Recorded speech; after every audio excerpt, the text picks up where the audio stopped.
Assalomu alaykum. Men ismim Gulbahor. Men hozir nano balzamlardan olgan yangi natijalarimiz bilan o'rtoqlashmoqchiman sizlar bilan. Qaranglar, hozir yaqindagina mana 2 oy bo'ldi, 25 yillik oshqozon kasalligidan o'sha operatsiyaga yozishgan, lekin operatsiyadan oldin shuni ichib ko'raylik deb xotinlari zo'rlagani uchun erkak kishi 41 yoshda ekanlar.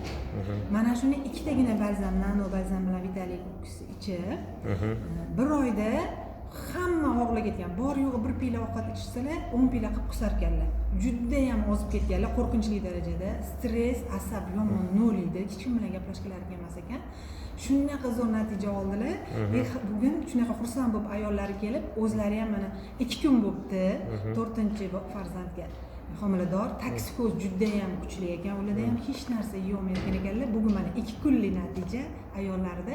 2 kun ichib, bugun qusmadim, shunaqa yaxshiman, tetikman deb hozirgina gaplashdik, shunaqa yaxshi natijalar oldik.